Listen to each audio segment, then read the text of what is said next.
And it's my great privilege to introduce Professor Marjorie Shapiro from Berkeley. She is the chair of the physics department at Berkeley, and she also does her research in high energy physics at Lawrence Berkeley Laboratory and Fermilab and CERN. And today she's going to tell us more about the latest trends in high energy physics and its unique requirement in terms of computing. So here is Professor Marjorie Shapiro. Thanks. Thanks. Thanks very much. I really am pleased to be here, and I'd like to thank Jay and Matt for inviting me. I feel a little presumptuous giving a talk that has anything to do with computing here. And about the only thing I can say in my defense is that in the old days, particle physics really was one of the drivers for high-performance computing. I'm afraid that really isn't true anymore. So I'm actually hoping that during the Q&A, I'll learn some stuff from you where you can say, why the hell are you doing it this way? There are much better ways that we could show you how to do the computing that we want to do. So the title of my talk is Supersymmetry, Extra Dimensions, and the Origin of Mass, Exploring the Nature of the Universe Using PetaScale Data Analysis. And what I really want to do today is I want to spend some time explaining to you why those of us who are working at the Large Hadron Collider are so excited about the possibilities for the next few years, what we might see, and what the relevance is to problems of interest to anybody who cares about science. And then, since this is Google, I really have to say something about computing, so I'll try and emphasize some of the aspects of our experiment that make it challenging from the computing point of view. In particular, the fact that we have very high data rates in an online environment, and that we collect very large quantities of data that's going to be looked at by people all over the world.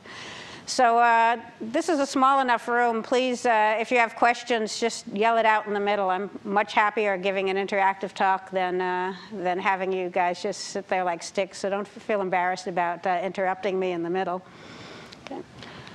So let me just start by talking about something that really isn't particle physics, but is becoming more and more in common with particle physics, and that's astrophysics. When I was a graduate student, particle physics and astrophysics were totally separate fields. They had almost nothing to do with each other. And in fact, those of us who were doing particle physics used to laugh about astrophysicists because we always said that the uncertainties there were in the exponent. And in the old days, that's really the way it worked. And one of the amazing things is that's changed so much in the past 10 or 15 years. At this point, you can really use the universe as a laboratory, and there are lots of amazing experiments out there that are trying to understand about the fundamental forces and the nature of matter by doing experiments where they use the universe as a laboratory. It's an era of very high precision astrophysics observations with very large amounts of data and very precise measurements. There's lots of discussion about what the systematic uncertainties are. And you can see the quality of some of this data by these images that really look back into early time and tell you what the universe looked like. So why is that relevant for this talk? Well, I wanted to point out that things happen in the other direction as well. We can use the universe as a laboratory to tell us about interactions that are important on Earth, but we can also use the laboratory to tell us about things that matter in terms of the universe. And when I talk about laboratory, that really can have a bunch of different meanings. There are a number of non-accelerator experiments. For example, at the top here, I've shown an image from Supersymmetry, which is an underground experiment that uses water Cherenkov detectors to look at neutrinos. And at the bottom, I've shown an experiment from just down the road at SLAC that looks at matter-antimatter asymmetries using the Babar detector. So both accelerator and non-accelerator-based experiments can really tell us a lot of things that are important for the fundamental interactions that matter for the universe. Now, in fact, if you want to describe the universe, you need to describe it in terms of the fundamental forces and interactions and the fundamental particles. And it turns out which of the relevant forces and interactions are a function of what time in the universe you're talking about. The reason for that is the universe has undergone a number of phase transitions. So the particles that are relevant depend on what the temperature of the universe is, which depends on what the age of the universe is. So if you're talking about the very early universe, you have to talk about superstrings. Go a little bit later, and a little bit later means 10 to the minus 35 seconds, so it's still pretty early. That's called the grand unified era. Then there was a period of inflation, followed by a period which is where the particles that we know now begin to form, the electroweak era. It's in this electroweak era where particles gain their masses. And then, as you can see, you go on to longer periods of time where galaxy formation begins and the universe as we know it is. So if we want to have a theory of cosmology that goes as far back to the beginning as possible, we need to understand the particle physics that goes into it, because that's what's going to determine whether we can model the evolution of the universe. And in particular, this electroweak era is one that's extremely important for the experiments that I'm going to talk about today. And it's possible, by doing precise measurements, we can also learn something about the grand unified era as well. Okay.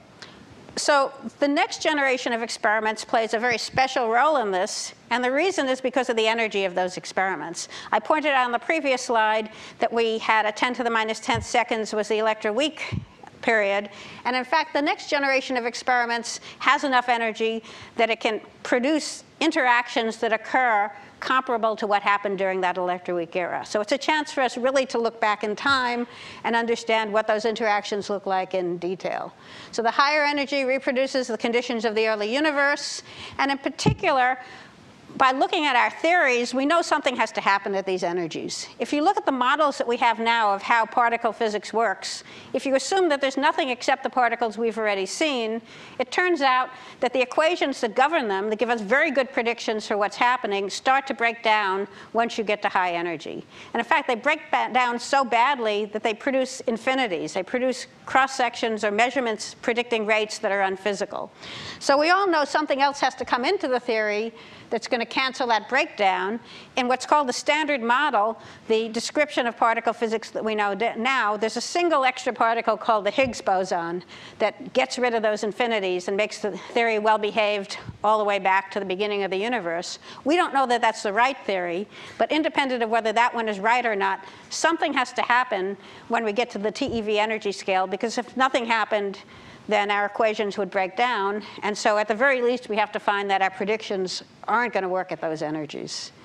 So in fact, there are lots of theories that explain what happens at the TeV energy scale. But theories are great. The real question is, can you confront them with data? And can you tell which ones are correct or not?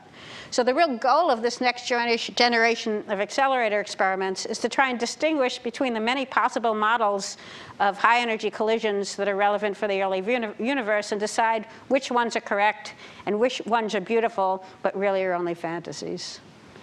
So what are the things we might find when we look at these high energy collisions? Well, within the standard model, the mass of all particles is actually not just a God-given thing. It's something that's generated dynamically, and it's generated by the interaction of a specific particle with all the other particles. That specific particle is called the Higgs, and it's the absorption and radiation of these Higgses that give all of our other particles their mass. So if that model is correct, we ought to be able to see that Higgs boson, and in fact, it's predicted to have a mass in the range that would be accessible by these new experiments. The second thing we might find is a new symmetry of nature. There's a model called supersymmetry where every particle we know about has a partner, and those partners we haven't seen because they're too heavy. One of the interesting things about this theory is not only would it give us employment for the next 30 years for particle physicists because we have a whole raft of new particles to measure, it also would explain something that's really important to the astrophysicists. Astrophysicists always talk about dark matter. We know from gravitational measurements that there's something out in the universe that we can't see through telescopes, but we don't know what that is. In supersymmetric models, the lightest supersymmetric particle is stable, and it interacts very weakly with other things. So it's a very good candidate for dark matter. So if we saw this in an accelerator, the next question people would ask is, do the properties of what we see in the accelerator explain what we would see for the dark matter of the universe? And finally, another wacky idea, but one that's really being touted by a lot of famous theorists, is the idea of extra space-time dimensions. The string theorists believe there are 10 or 11 dimensions. We only have 4, 3 space and 1 time dimension in the world that we know. And what they argue is the other dimensions are just really tiny, so we don't see them. And there's a number of models that some of those space-time dimensions actually are big enough that when we get to high energies, such as what you will have at the LHC, we would actually see those extra dimensions. That would be absolutely revolutionary if that was found.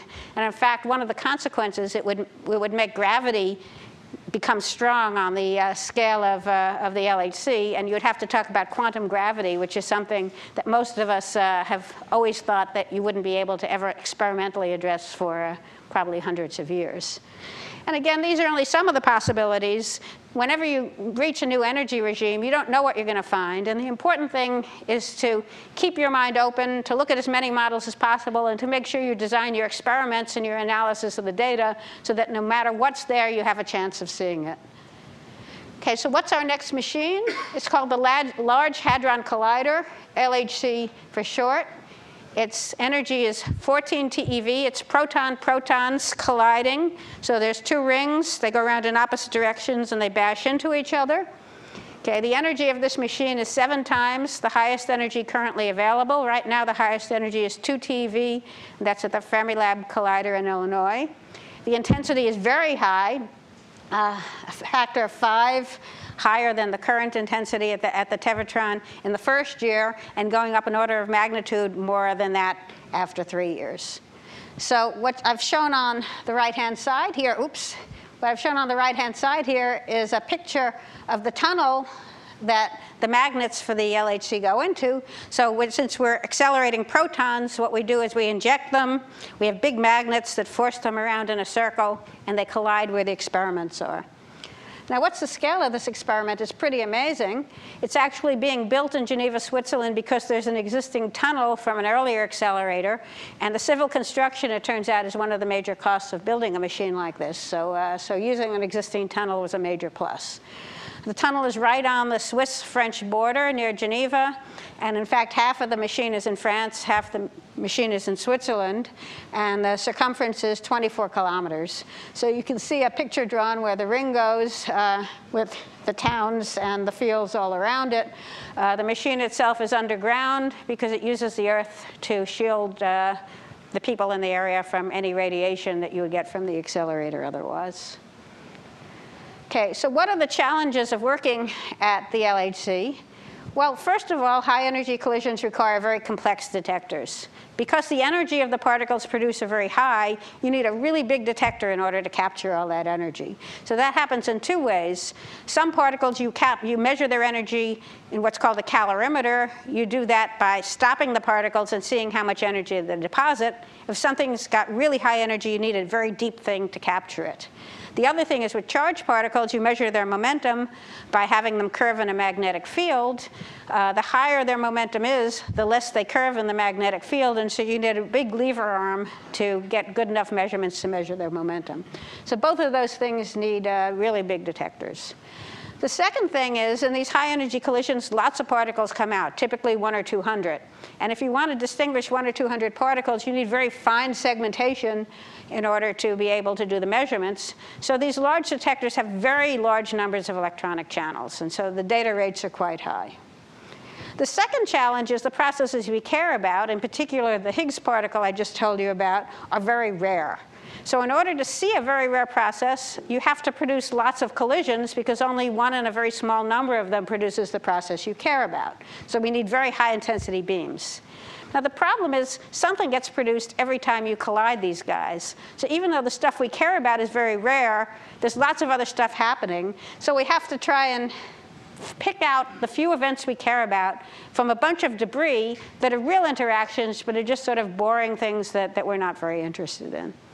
Now, we always talk about that being the needle in a haystack problem, but recently there was an article in the New Yorker, and they said that they really thought that the right way to describe it wasn't a needle in a haystack, it was a needle in a needle factory. And I think that's a really good comment, because the events we care about don't look all that different from the ones we don't. So one of the real challenging from the analysis point of view is to be able to tell what are the ones we care about, make sure we keep the ones we care about, while throwing out the vast majority of the ones that we don't. Okay, so in terms of detectors for the LHC, in fact, there are 4 detectors. There are 2 large general purpose detectors that are trying to do the kind of physics that I was talking about before. Their goals are similar. The design trade-offs are one chooses one thing, one chooses the other. I would say it's like Google and Yahoo. And I'm on Atlas, so I think Atlas is Google, but you guys can choose yourself. There are two other detectors that have very special purposes. One is designed to study B decays, the same sort of thing they do at Stanford. The other is designed to look at heavy ion collisions. There's going to be 1 month of heavy ion running per year at the LHC. I'm only going to concentrate on Atlas because that's my experiment, and so it's the one I know the most about. Most of what I'm saying would be pretty true for CMS, although the actual details may differ. The overview really isn't that different. So the first thing is these experiments are big. So on the left-hand side, what I've done is I've taken a drawing of the Atlas detector, which I'll tell you a little bit more about later, and I've superimposed it on a drawing of a 5-story office building where we have our offices at CERN. And so that sets the sense of scale. It's a 5-story tall detector, so it's pretty phenomenally large compared to the detectors we've known in the past. It's also way underground, and so the pieces are built on the surface. They're brought down in a shaft and are assembled here, and that assembly process is in the middle right now. And in fact, if you go to the Atlas webpage, I don't have to give you the address, you can just Google it. You'll find we have a webcam in the collision hall, and you can watch in real time what's happening as the experiment is being put together. Okay. Second thing is Atlas is a complex detector. It has lots of different people. Again, to set the scale, we have our canonical person over here. There's another one over there. So you can see it's really quite a large detector. The detector is built like an onion with different pieces of it that serve different functions. If you look in the horizontal direction, this is where the beam goes. So there's a proton beam going this way, a proton beam going that way, and they collide right in the middle of the detector. The things on the inside are to detect charged particles. They're inside a magnetic field, and that magnetic field is a solenoidal magnet that looks kind of like a Coke can, and that's what those red lines are there. Then outside the magnet, there's what's called calorimeters. They measure the energy of the particles by stopping them and seeing how much is deposited. And all the stuff on the outside are to detect one species of particles called muons. Muons are kind of like electrons, only heavier. And one of their features is they go through a lot of material without interacting. So if you look at what comes out the end, then what you'll get is a muon. Yep. These other detectors that you were talking about share the space. There's 4 collision points. So each one has its own hall. And the beam is forced to collide in 4 different places. In fact, one of them at least runs at a different time because it's only heavy ions. But these are just too massive to move in and out. So each one is separately built on the beam line. And in fact, we have a problem when we're running. We can't service the detector because when the beam's on, it's a high radiation area. So while it's not as bad as being in space, it has some of the similar problems that the access is quite limited during running. Okay, so an experiment of this size needs a big team. And what's shown on the right is a picture that was taken at one of our collaboration meetings of people in our office building who are members of the experiment. And it's hard to see all their faces, but typically we have a group of about 2,000 physicists and engineers. And because of the complexity of these detectors, the engineers really are full collaborators in terms of deciding how the detector is going to operate. You can see that we have a worldwide collaboration. The areas where we have collaborators are in yellow. About the only continent that's really not covered is Africa. And we don't do too well in South Asia because India is on the CMS experiment, not on Atlas. But it's a real challenge to find a meeting time that works for everyone. It's pretty much impossible. And unfortunately, the poor Japanese tend to get screwed because you can find a time that works for the US and for Europe, but doesn't work for Asia at the same time. Okay, so how does this experiment work? Well, as I said, we have this detector, and what we do is record the particles that are produced in the collision. We record the time, the location, the momentum, the energy, and the charge of the particles. And this onion of detectors allows us to tell the properties of those particles in terms of those things. And we infer the characteristics of the interaction from those properties. We use highly specialized custom electronics and data acquisition systems. That's a sort of messy picture on the left of what the data acquisition system looks like in one of our test beams. And on the right are pictures of some of the custom electronics we use. And almost all of our electronics is custom ASICs that are designed by engineers and are produced solely for us, just because they need to be very fast, they need to be very radiation hard, and they don't really have too many industry applications. We do use the semiconductor industry for doing our production runs of the electronics and for some of our detector elements. So we work with the same companies that produce chips for computers, although we send them our own masks and designs for how to produce that electronics. Okay, so here's a schematic view of how the detection works. Right at the middle, again, is where the collision occurs. After that, we have a bunch of what are called tracking detectors. Energy is deposited through ionization, and that's detected on individual elements in that detector. The charged particles curve because this thing here is a magnetic field, and so they curve in that magnetic field. After they exit the tracking detectors, they enter what's called the calorimeter, and that calorimeter is divided into a front section that's optimized for finding photons and electrons, a back segment that's optimized for finding charged particles that aren't photons and electrons. Those are called hadrons. And then this big section on the back for looking for neutrinos. There are some particles that don't interact at all. Neutrinos have such a small interaction rate that they escape without us seeing them.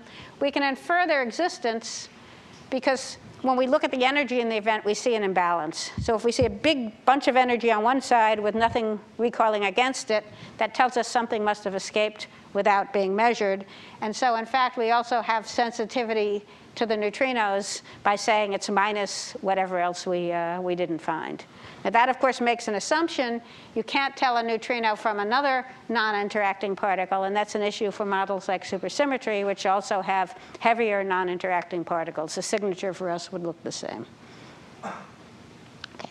So one of the issues that we have that's different from what you guys have is that we have to work in real time. The collisions of the LHC happen every 25 nanoseconds, and there's no way that you can record every 25 nanoseconds. And even if you could, you wouldn't be able to handle the amount of data that's produced. Something happens every crossing, so you can't say, well, I'm only going to record when something happens. What happens may not be very interesting, but something always happens. So what we need to do is we need to find some way of deciding what the interesting events are in real time and selecting those events and throwing out all the others. So that's what our trigger system does. Now, because it has to work at high rate, and because the decisions are difficult, we divide the trigger system into 3 levels. The reason is that the first level has to take the full rate of the LHC every 25 nanoseconds. So it has to accept every event, look at it very, very quickly, and say yes or no, I think this might be interesting. Okay, that's done with special purpose hardware. Now you might say, how can you make a decision in 25 nanoseconds? We don't. We have a very long pipeline. So we keep all of the event in memory while we're deciding, and the length of the pipeline tells us how many events we can pass through the system while we're making the decision. But in the end, yep. About how much data are we talking about for one event? I'll show you that in a few minutes. It's big because there's lots of channels. But I should comment that even here, as part of the readout, we do zero suppression because there's so many channels in the detector that if we read everyone out, we'd have a real problem even after the trigger. So I'll show the rates in a couple of minutes. Okay, then the second level trigger, unlike the specialized electronics of the first level, is just PC-based. It's running fast algorithms, but it's standard C++ code. The thing that makes it special is the fact that it still doesn't see the whole event. What it does is it looks at everything in a road, sort of a wedge around each of the trigger objects from the first level trigger, and it tries to make a fast decision based on the other information in that road. And finally, in the third level, which is also PC-based, you build the whole event, you see the whole event, and you can make more complicated decisions where you basically have everything about the event in order to decide. And you can correlate information. I see this on this side of the detector, that on that side of the detector. So the rates are The level 1 trigger takes the 40 megahertz from the machine, accepts 100 kilohertz. Level 2 takes that 100 kilohertz, accepts 3 kilohertz. Level 3 has an accept rate of about 200 hertz, and that 200 hertz is actually cached on disk, then written to magnetic tape for archiving, and is sent offline for further processing. Okay, so just to show you this in more detail, schematically in the level 1 trigger, the kind of information you can use is you can say, do I have a muon? If I have a bunch of hits in the muon system that line up to form a stub or a track, that would be called a trigger. There's a magnetic field here, so you can make a momentum cut by saying it has to bend less than a certain amount, because the more it bends, the lower the momentum. And we have a calorimeter trigger that looks for clumps of energy in contiguous cells and gives you a trigger based on that. There are additional triggers that do things like, say, take 1 every 10,000 event. That's called a pre-scale trigger, is the 1 out of 10,000. If you just say take 1 over 10,000 events with no other requirement, we call that a minimum bias trigger.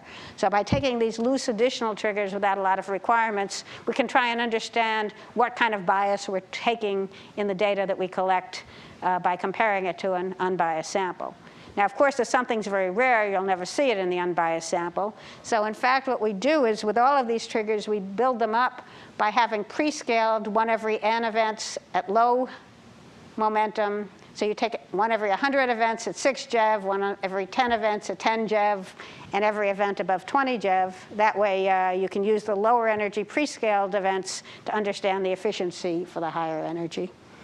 Okay, so then you take these triggers from level 1. We typically run with a menu of on order 50 or 60 different triggers in parallel, because unlike an astrophysics experiment where you point the telescope somewhere else and that's that guy's data, we all take our data together and we divide up the bandwidth in the online trigger so that everybody's triggers are mixed together while they're being taken. That makes you less sensitive to systematics, and it also means if the machine breaks, you don't have somebody who has no data at all. Everyone suffers the pain at the same time. And for rare processes, it means that you get them for the whole time. So we take the data here. We have data that's added to the DAQ system that says what triggered and what were the characteristics of those triggers, and you pass it on to the level 2 region of interest trigger. And again, that looks at slices around each of those trigger objects, and it can ask more complicated questions. So for example, for this muon, it can look in the tracking detector and say, did I find a track? We don't have a level 1 track trigger because at the moment we don't have a hardware processor that can quickly enough look for patterns of hits to find tracks. A lot of people are talking about the possibility of adding a track trigger as an upgrade to the experiment. It would really help our capabilities, but it's hard to have one that works with a high enough bandwidth for what we need at the LHC. Okay, then the level 3 trigger puts together the whole event. Instead of just these regions of interest, it has everything. And the code we run in level 3 looks pretty much like the code we run offline, but with looser selections. Selections that are less sensitive to whether we have the final alignment, whether we've calibrated our detector perfectly. But there's a lot of movement of code that gets developed in the offline and gets moved into the level 3 trigger once it's proved to be robust. Needless to say, this has to be very robust code since it's running in real time. It's run on a Linux farm, and it scales pretty well because basically you just keep adding boxes as long as you have enough network bandwidth. Okay, so how about the offline reconstruction? Well, once we've passed through level 3, we put it on tape. That's just for safety's purpose. We try and avoid actually having to go to tape as much as possible because tape is a nightmare. It's not a technology that's ever been made to scale very well, but unfortunately it's the only really cheap and safe way to scale, to take lots of amounts of data. And then we perform a common processing for the whole collaboration. So I would view this as similar to what you guys do when you do your pre-caching of important information here at Google. You know people are going to make a lot of queries, and you don't know what queries they're going to make, but you know that if you have to answer all those queries in real time, you're never going to make it. So what happens is we do a general set of feature extraction, calibration, pattern recognition, and we write those results out, and those become the starting point for the queries that all of the scientists are going to do. Now, because the data volumes are so large, we have a hierarchy of data storage. And this is one of the areas that I would say it's not clear how well it's going to work. This hierarchy is based on the assumption that most people will be able to work with the higher levels of the hierarchy. Very few people are going to have to go back to the earlier stages, because we just can't afford to handle every collaborator going back and redoing all of the raw data. We don't have the CPU, we don't have the bandwidth. So the raw data, which we call byte stream because it's just a bunch of ones and zeros, are archived raw data. ESD stands for event summary data. This is the result of the reconstruction along with calibrated hits. So if you have the ESDs, you can pretty much do most of the reconstruction over again. It doesn't have individual cells in the detector. It's clumped together neighboring cells to try and save some space and do the calibrations. But it's pretty close to raw data plus all the results of the reconstruction. Then analysis object data is a summary of those things that are in the ESD that you would actually do to talk about physics. So it has tracks, electrons, muons, missing energy, the basic concepts that physicists use. And then there's a very tiny thing called a tag, which is just a summary of high-level objects. It's really meant to just do fast queries so you can navigate through the other data quickly. The tag is something that I would say the jury's still out. We don't understand how useful it's going to be. The idea behind the tag is you can say, give me all the events with 3 electrons and missing ET more than 20, and then when you navigate through the data, you don't have to look at the events that don't meet the query. Unfortunately, the main issue for us is getting the files that hold those data delivered to the user. And so these kind of queries are very effective if the fraction of events you're keeping is small compared to 1 event per file, but how useful it actually is when you have, on average, more than 1 event per file isn't so clear. So I would say it's an open question how useful the tags are going to be. Okay, so here's the answer to Matt's question about sizes. Our raw data is 1.6 megabytes per event. So these are big events, lots of channels. And that's just stored as packed byte streams with 32 bits per channel and an identifier that's usually 32 bits that gives you the channel number since we suppress zeros. The ESDs are about half a megabyte. And these are target sizes. I should say right now we're close to a factor of 2 off on the ESD size. And it's a big issue because we don't have enough disk space if we don't get that factor of 2 down. And it's going to cause real problems if we have to go back to tape to read them. AOD is 100 kilobytes, and the tags are about 1 kilobyte. We have lots of simulated data because the only way you can understand a complicated detector like this is by simulating it. And the simulated data is a bit bigger because we keep the truth information as well as the reconstructed information. The time for reconstruction in some units that at least to me are random are 15K, 51, 12K seconds per event. And significantly larger for the simulation. And again, we operate about 200 days a year, and the event rate after the trigger is 200 hertz. So we typically take 2 times 10 to the 9th events per year. So we're talking about PetaScale data samples and quite large CPU usage as well. Okay. So how do physicists work with this data? Well, I've already told you the bulk reconstruction is done once for everybody. We probably won't get it right the first time, so our computing model says that we reconstruct all of the data once every year. That means you need more CPU as you've collected more data since you go back many years' worth, but Moore's law pretty much helps you with that since typically you only keep your machines about 3 years. And the process data is the starting point for the analysis. In order to try and make data access more efficient, we stream the data according to the trigger and physics channel. So we put all the electrons in one set of files, all the muon triggers in another set of files, all the missing ET triggers in another set of files. And right now, our default is an inclusive streaming model, which means the same event appears on more than one file if it satisfies more than one trigger. And this is basically just physical placement of data to make it more efficient to access it. We distribute the data to multiple sites. And then we have infrastructure, which is quite complicated and is probably the most fragile part of the system to allow distributed analysis and data mining. Okay, so here's a picture that says what I've just said. The data itself from the detector would be a petabyte per second if you read out every event, which of course you can't do. We read out about 100 megabytes per second through our data acquisition system, send them to a Linux farm at CERN. Then the results of that get sent out to various what are called Tier 1 centers. They're large computing centers that everyone on the collaboration can use. They're distributed internationally for a number of reasons, one of which is funding agencies like to have boxes in their own country. So it's easier to get money if you have a funding agency in your country. And it also makes you less sensitive to any kind of infrastructure problems. Yep. Do you use compression techniques for the data? GZIP type compression. So we do, but nothing much fancier than GZIP. Mm-hmm. If we could find an algorithm that worked significantly better, it would save us a lot, because data volume is a huge, at the moment data volume is our biggest cost driver. The reason is we want to keep all of the analysis data on disk, because the latency for tape access is a disaster, and the rate of failure on tapes is too high. But if you look at the costs of disk, they're so high that a doubling of our data size, we could basically get rid of all our CPU and we still couldn't pay for the disk. So fancy compression, if someone could tell us something that was better than gzip, would definitely help. One thing we do to try and make that more efficient is we stream each object with a separate I/O streamer, and so it gzips separately the objects, and that makes gzip do a little bit better on it.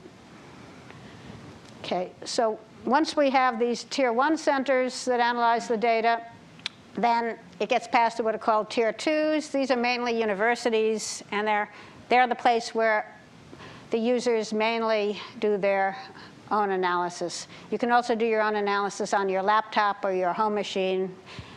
We call that a Tier 3, but I always joke that because we have 2 laptops and a desktop at home, I'd probably be classified as a Tier 3 by the Atlas computing model. Okay. So I guess the only other comment on this slide that I would say is important is, even though we're a 2,000-person collaboration, it's a very broad physics program. So typically about 10 people work together on an analysis. For high-profile analyses, you'll have parallel efforts looking at the same data. But it's very hard to work with more than 10 people in a tight collaboration. And so we still have a model where it's a few students, postdocs, and a couple of faculty members working closely together and then comparing their results to other people. Okay, so how do physicists analyze this data? Well, in spite of the fact that I've shown you a lot of event pictures, event visualization really isn't a primary way of doing analysis. So the main thing it's used for is debugging. If you find that your pattern recognition isn't working, looking at an event picture and being able to interactively run the pattern recognition might help you understand why it isn't working well. But almost no analysis is done by viewing single events. Typically what we do is we do statistical analyses on ensembles of events, and we compare the observed rate for a given process to what the combination of theory and detector simulation predicts that rate should be. We search for deviations from the prediction, and then the characteristics of those deviations tell us if they're hints of new physics. So for example, this happens to be a simulation of a model called Technicolor that has particles with well-defined masses in it. And so what's shown here in yellow is what you would get in a model that didn't have Technicolor. And these various white peaks show for different masses of what the technoparticle looks like, what you might see in your detector. So what you're looking for is this excess over the standard model signal. And so it points out the fact, first of all, that simulation is very important, because that defines the baseline of what you expect to see. And it also says that we're going to have to do statistical analyses, and we're going to have to do fits. I didn't show a fit on this, but you're going to have to ask, how many events do I have above that peak? And that's going to involve techniques where we try and fit for shape of the background and subtract the signal. Okay, so some comments on the software. The lifetime of the experiment is 10 or 20 years. That's longer than most OSs last. So we have to ask ourselves, how do we keep our software robust with such a long lifetime? And the answer is we just have to plan for change. It's not going to be possible to keep a given version. It's also longer than the term of many developers. So there's a premium for having the code maintainable, documented and accessible to others. So in that sense, we're closer to industry than most academics are, because we can't deal with one graduate student typing in the corner and no one else knows how to run the code. It just isn't a model that scales to an experiment this size. The code is shared by several thousand people, so robustness and documentation is key. We use CVS for code management. We have a homegrown system for configuration management on top of that, which I would say is marginally satisfactory, but I don't know anyone who has a good system for configuration management. I know there are some commercial products, but they don't necessarily scale, and they tend to be very expensive. So we basically have something that's built on makefiles and scripts that runs in conjunction with CVS. We do releases with major and minor release versions and bug fixes to the releases, so all of that's pretty familiar to all of you. Okay. The use patterns are likely to change with time, so we need flexible code. And the input parameters for the reconstruction and analysis improve as we learn more, so we try and separate our data and our metadata. So alignment constants, calibration constants, and anything that we think we can make better by looking at the data, we keep in a relational database. At the moment, we have a system where we use Oracle at CERN and MySQL at the other institutions. In retrospect, we might have been better off with MySQL everywhere, but there's a tendency for people who aren't experts to think if you pay money, it must be a better product. One of the big issues for us is needing to know where the data is and how it was processed. So having access to metadata about the data processing is important, and about the location of that data, because that's the starting point for all of the users. Okay, so what's our chosen software architecture? We have a multi-purpose C++ framework. It's got well-defined abstract interfaces, plug-in components that satisfy those interfaces. So we have services, algorithms, tools, and each of them have a defined algorithm, and the code that the users write can inherit from one or more of those interfaces. The whole thing is done with dynamic loading. So the framework is brought up. You specify what libraries you want to load at runtime, and that allows you to add your own code trivially to the existing system. And we use Python bindings for runtime configuration. So much of the code that's written has parameters of the algorithm. So for example, if you're looking at a clump of energy, you say, I only want to look at a clump within a cone of a given radius. The size of that radius is a parameter of the algorithm and can be set at runtime via Python script. The data objects have a persistent transient separation. Originally, we tried to have our data persistency automated, where we had a parser that read the header files and wrote the classes to write the data out. We found the performance on that was truly awful.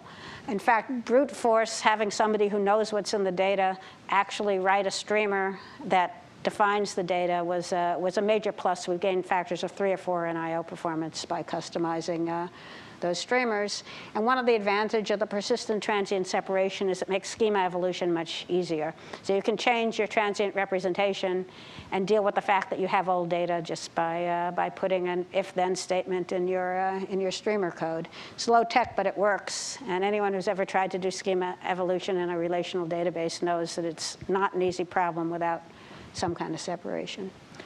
We have lots of calibration metadata. We handle that with an interval of validity service. C++ handles with callbacks. We encapsulate the interface to the database so you can have multiple implementations of a database, Oracle, MySQL, text files, or even data stuck on the front of a file that you have in your directory. And the code doesn't have to choose the implementation until runtime. And then for the actual statistics, making of plots, we use a CERN-developed package called Root. It's a C++-based package, and it has a PyRoot, Python to root interface that allows you to, again, do bindings to the same data objects that we use within the framework. So this is something that for us is new. In the past, we always had summary data that had very different data objects, and we've changed our mind completely on that. And that's partially because the power of being able to use C++ for things like collections and using STL to do all the good things STL used. People just didn't want to go back to having flat lists of numbers with no tools. And so we've really found we're much better off sticking to a very object-oriented C++ type of analysis, even when you're doing interactive analysis from the prompt, and certainly when you're doing scripts that are going to run over lots of events. Okay, so I'm just going to finish with some examples of what some analyses would look like with this data. And one of the things that I really want to emphasize is we don't know which are going to be the most exciting things. So the flexibility and being able to change is a very important part of what we do. So one example, I've already told you about the standard model Higgs. It's the thing that gives mass to all the other particles. And it turns out in this theory, the theory does not tell you the mass of the Higgs, but it tells you exactly how it decays if you know its mass. And so what's plotted here is, as a function of the mass of the Higgs, what its probability of decaying in different channels are. So what that means is that you can develop a strategy for looking for it as a function of mass. And there's been a lot of work on both ATLAS and CMS in devising those strategies because it is such a rare process. Okay. So here's some examples from our technical design report of how one searches for the Higgs and some of the difficulties one should highlight. So if the Higgs is light, it turns out it likes to decay to photons, not all that often. It only does it 1 out of 1,000 times. But photons, it turns out, you can identify cleanly and measure their energy very well. So even though it's a low rate, it's easier to see in this channel than a lot of other channels. Now, easy is a relative word. If you look at this histogram here, that little blip is the Higgs. That straight line is the background from real photons in other events. So again, this isn't a case where you can look at an event picture and say, there's my Higgs. You have to do a very careful statistical analysis. And it's a case where you really care about your calibration. Suppose as a function of time, your energy calibration changes, then this peak would get wider. And given how small this peak is compared to the background, if it got wider, it would disappear pretty fast. So this is an example of why we really have to be able to remake the metadata, make sure that as we improve our calibrations, we can reprocess the data multiple times. It's also an example of why we need good and robust fitting tools. This shows the excess once we remove the smooth background with that dotted line. This is a dicey measurement. So this is one where we want to have multiple channels because you can't do it in only one channel and believe it. Here's a second example where Higgs goes to a particle called a B quark and a B antiquark. And here, there are two issues. One, there aren't a lot of events, but also, again, the shape of this background is something we're going to have to measure from data. So all the work in this measurement isn't going to be looking for that peak itself. It's going to be all of the things you have to do to convince yourself that you know that that dotted line has the right shape. So there's going to be lots of going back to simulation, looking at control channels that also decay to BB bar and say, can I predict what their shape are? An iterative process. This is a reasonably easy one. Higgs goes to ZZ. There's not a lot of events here, but the peak is big compared to the background, so that's a nice one. Yeah. What do you actually see in the ZZ channel? Only the Z goes to leptons, so either electrons or muons. So we see both the electron and the muon channels. Mm-hmm. All right. So this one is called the gold-plated. It's easy to see, and this, in fact, is one event from that peak, just showing what it looks like on a detector simulation. So I think one of the things I want to emphasize here is that if you ask, how do you do this analysis, it ain't SQL queries. The way physicists do analysis isn't sitting there and looking in a relational database. It really is coding mathematical formulas with complicated objects with the relationships between them. Is this a photon or an electron? Where is it in the detector, and do I need to do some kind of shimming of the calibration? And so our whole model really involves people writing code to access C++ objects. At an earlier stage, people proposed putting all of our data into a database as opposed to just keeping it in files. And that was a point where objectivity was viewed as a potential solution because it was an object-oriented database. What we found was, first of all, there were real scaling problems, that these object-oriented databases had a hard time handling the size data sets we had. Schema evolution was a nightmare. as it always is in databases. And once you're using C++, the advantages of having a database over having a bunch of files where you said these files have all the electrons, these files have all the muons, really was not apparent. So we've pretty much gotten to the mode where we say metadata goes into a relational database, data goes into C++ objects that we try and read as fast as we possibly can and try to navigate to as fast as we can. Okay, here's a second example, supersymmetry. In supersymmetry, every particle has a known partner. So fermions, which are spin 1/2 particles, have spin 0 partners.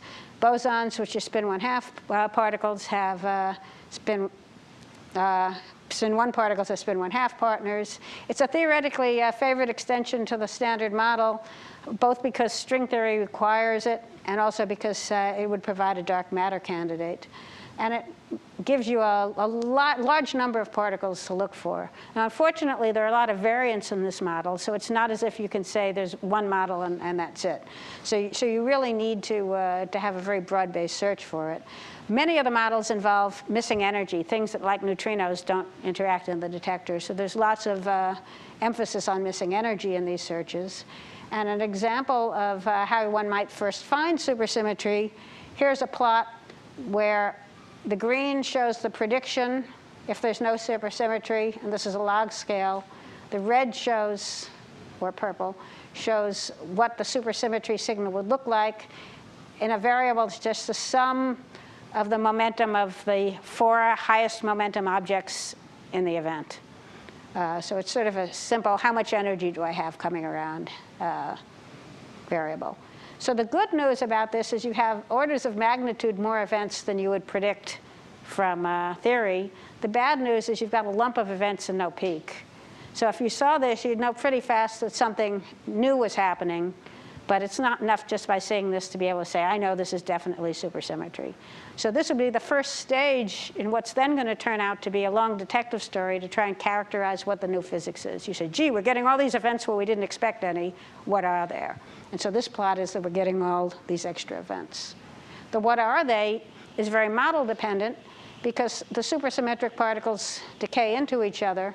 And depending on the exact model, there's different decay chains. So once you see an excess, what you need to do is start making plots of various quantities. So here's a model where the supersymmetric particle decays into an electron and a positron and missing energy. So you can select events that have an electron, a positron, and missing energy, and some jet of hadronic energy, and then look at the invariant mass of the 2 electrons, and you see a sharp peak. That sharp peak tells you something about the mass of this guy that you missed, the difference actually between these 2 masses. So depending on the model, you'll get different signals, but you basically at that point are going to have to be a detective. So again, you require a rather flexible system because you don't know what you're going to see. Okay. Then the third example is extra dimensions, and here I'm just showing an event display. At first blush, a lot of the signals look similar to supersymmetry, and so one of the exercises going on now is if you saw a signal, how would you be able to tell it was extra dimensions and not supersymmetry? And that's a long discussion that's going on in both the experimental and the theoretical community. We're just hoping that we have that as a problem, because it would be great to be arguing about what the source of the new physics is rather than asking why didn't we see any. Okay, so this is just a picture of a simulated mini black hole produced at the LHC. Okay, so finally, let me just conclude. The LHC will provide access to conditions not seen since the early universe. Analysis of LHC data has the potential to change how we view the world, but the LHC analyses require finesse and care, substantial computing resources, and I haven't talked much about it here, but there's also, of course, sociological challenges when you have 2,000 collaborators, all of whom feel they have ownership of the data. And you have to understand how to decide. The collaboration as a whole says, yes, we've measured something in that kind of an environment. So turn on next summer, and I hope you guys will all be reading in the Chronicle about exciting things happening once we turn on. And that's it.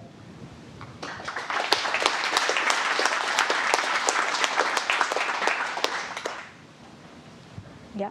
Your level 1 triggers, if I understand correctly, throw out everything except like 1 in 40 million events? So 1 in 40 million divided by 200, because it's 40 megahertz, 40 megahertz in and 200 hertz out. So yeah, most of the data it throws out. How can you be sure that you're not throwing out? It's a big question. So fortunately, the machine will turn on at lower intensity. So at the very beginning, when the machine turns on with lower intensity, we can write 200 hertz still, so we can keep more events. But even there, we're going to have to do a lot of triggering. So one of the ideas with these pre-scale triggers is if you say, let's take every 10,000th event, even if we don't know anything, just randomly. You can look at those random events and try and say, is there anything we don't understand there? But it's always a problem, and it's particularly bad at the LHC because there's such a big gap in energy. When the tevatron turned on, there was only about a factor of 2.5 difference in energy between the tevatron and the machine below. And so it wasn't so hard to extrapolate at least the known science. The tevatron, the LHC is a factor 7 difference. So the question of how well you can extrapolate the uninteresting physics is a big one. But the one thing that saves us a little bit is almost all the exciting physics involves very high mass scales. And when things that are very massive decay, they tend to produce things with lots of energy. So most of the triggers say, keep things that have lots of energy, throw out things. If the two protons just sort of go past each other and tickle each other, most of the energy just goes down the beam pipe. If you're looking out here, you see a few tweaks. You don't see very much. So that's the basic idea of the triggers. But it's always a problem. Yeah. So the Higgs exists, and its mass is around 300 GeV. Why haven't they seen it in experiments? Because protons are composite particles. They're made of quarks. If you ask how likely are you to get a collision of a quark and the proton and the one going the other way with enough energy to produce a Higgs, it's small. And also, the Higgs production rate itself is small. In principle, with enough time, the tevatron could see the Higgs. And in fact, people who aren't on LHC experiments are really busting their tails to try and do as much analysis as possible of the data, because there is a chance they might be able to see it at the tevatron. It depends critically on what the mass is. If it's at the lower range of what's possible, they might see it.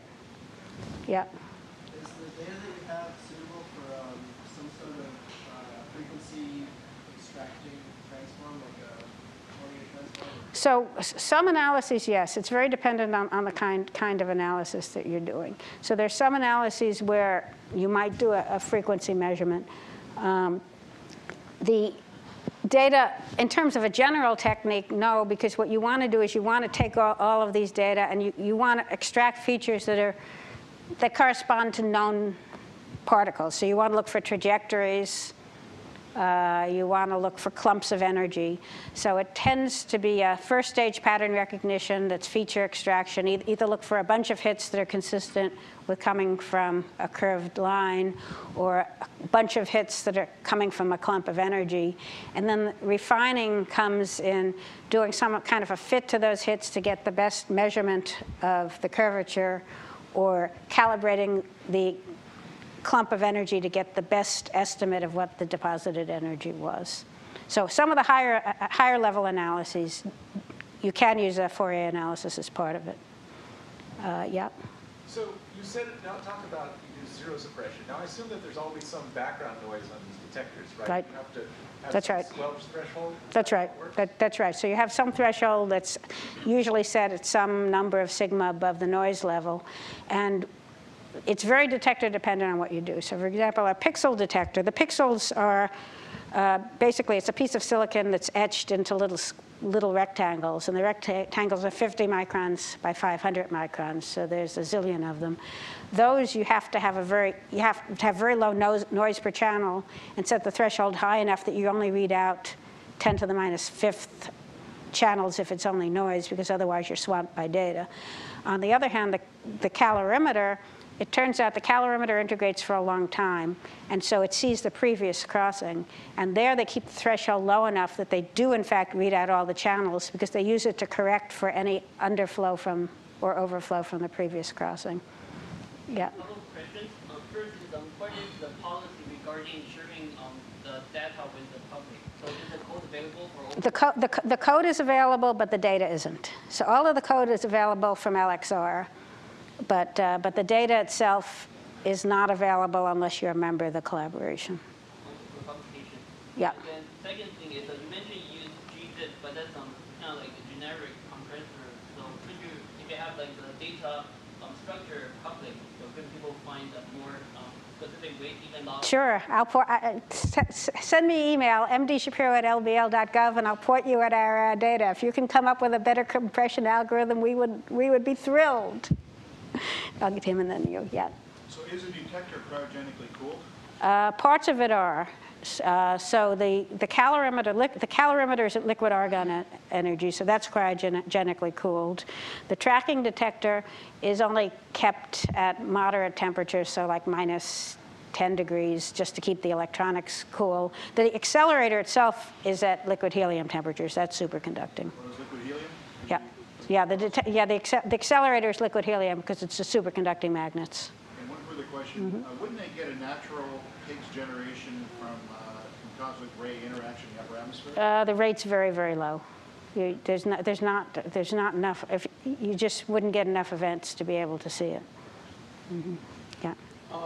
With regard to data compression, it would seem that for any particular experimenter and any particular experiment, most of the data would be noise. And so from his point of view, he would benefit from a lossy compression. That's right, and in fact, there is lossy compression in some objects. So one of the advantages, even though it's a pain to have handwritten converters for each object, is that you can do lossy compression, and you can do byte.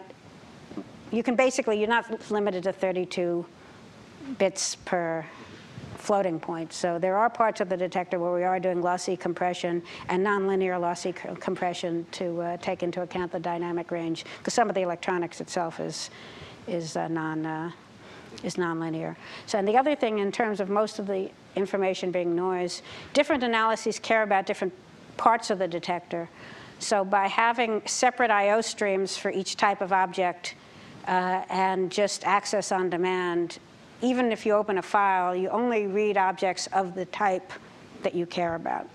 At the moment, we don't have good ways of selecting events, but I think it's clear that the next step is also going to be to use some kind of a fast query to say, I want events 1, 37, 53, and 48 on this file, and then only read those events as a starting point, because the I/O performance is just not going to be acceptable if you only do things generically. Yeah. Can you say something about how you handle failure and data corruption?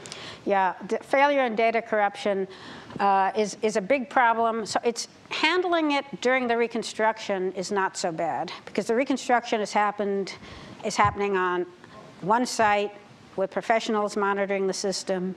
The log files are parsed, and not only for core dumps, but also for signaling of severe errors, assuming that the code developers signal severe errors. And so that one can handle pretty well, and you can just say this file is not going to be included because it hasn't been processed properly, and reprocess it.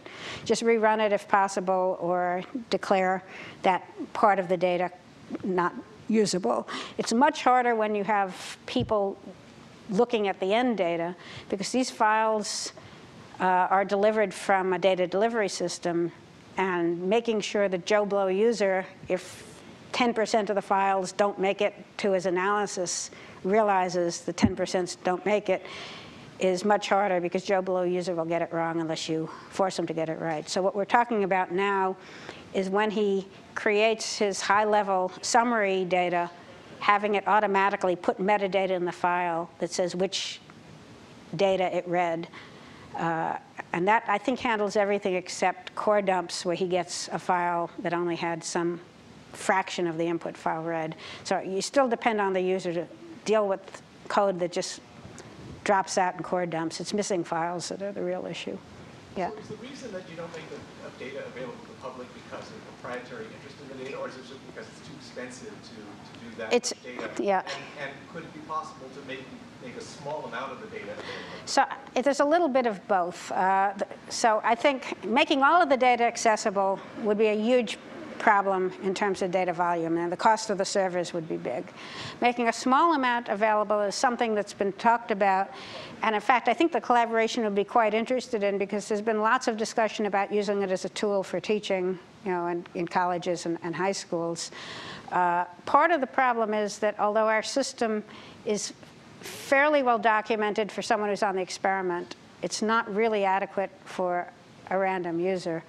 But I think it would be an interesting project if somebody wanted to spend, say, 6 months in figuring out how to make 1% of the data or a selected set of data available to the public to use. If somebody wanted to develop that compression algorithm that you want, it would be helpful to have. Right. I think there would be no problem giving some amount of data for those kind of purposes. It would have to be approved by the collaboration because it is proprietary. But I think the main thing they want to prevent is people writing science papers before they do. They don't want to see a paper on finding the Higgs before the collaboration's decided it's found it. Now, this is a sociological issue. If you look at astrophysics collaborations, all the data is published, and in fact, NASA requires the data to be made available publicly, and it's quite normal for non-collaborators to write papers analyzing data that they've glommed off the web. So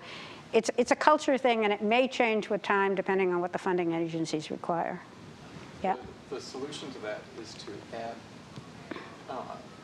to corrupt the data. Seriously.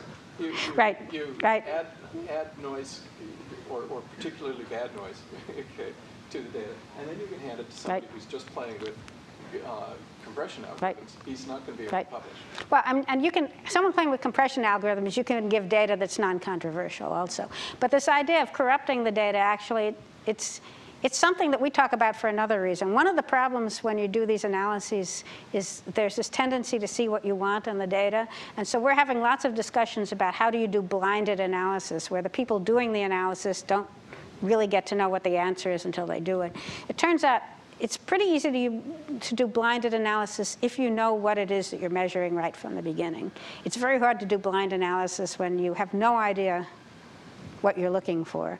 So it's a continuing discussion, but we haven't found a good way to do overall blinding, although I think some analyses, in particular analyses where you're doing precision measurements of a quantity, there will be some attempt to blind the data by putting a random offset in that only, that depends on a random number that only one person in the experiment knows.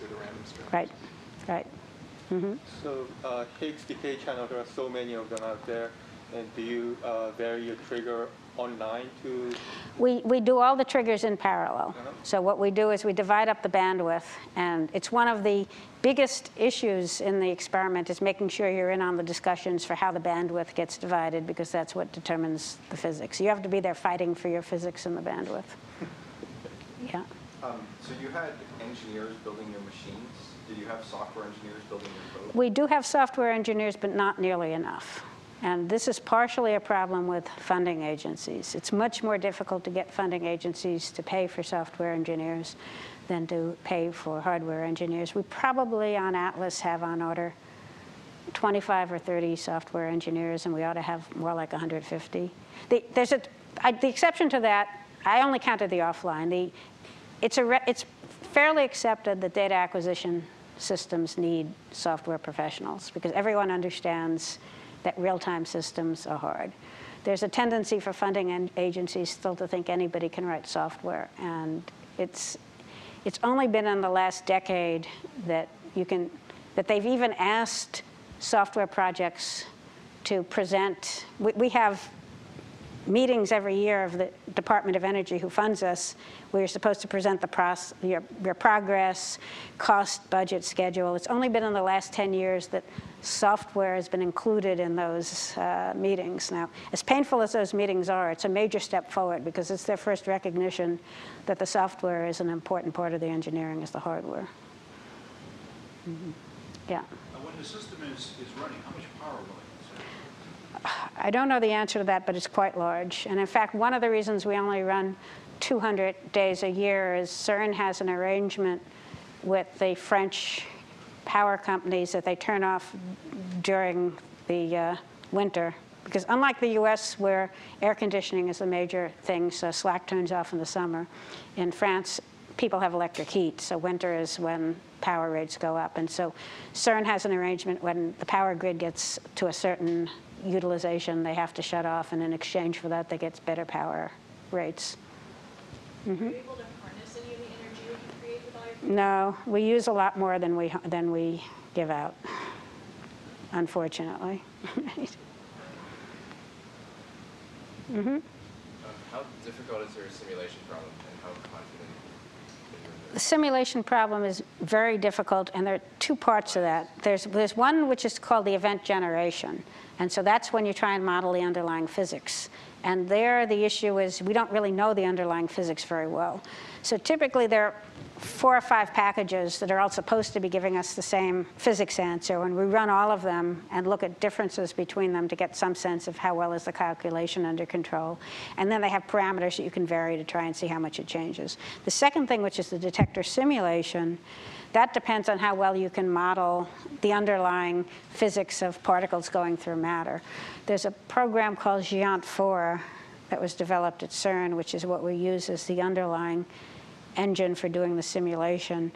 It's been well tested in a lot of regions. It doesn't do so well at very, very low energies or at very, very high. Well, very, very high energies, it's hard to test because you don't have anything to compare to. And very low energies, it turns out, is just a very difficult problem. But the same code is being used by some radiation physicists designing treatment plans for patients, and I'd worry a lot more for them than I would for us. But it's a hard problem, and the GÉANT simulation has gone through many revisions, and there are discrepancies with the data in some cases. Yeah. In terms of radiation, is there some kind of activation going on? Yes. Is equipment? The equipment does become activated, yes. Yes, and I don't know what the rules will be at CERN, but at Fermilab, after they turn off the machine, you have to wait 15 minutes before you can go in because it's mostly short activation stuff. And then they have to do a survey with a Geiger counter before anyone's allowed to work. My guess is at CERN, it will be longer. The magnets themselves that on the machine will be highly activated.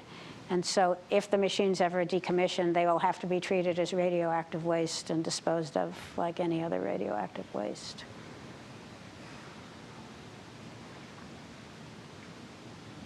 Okay, looks like we're done. Thanks. Thanks a lot.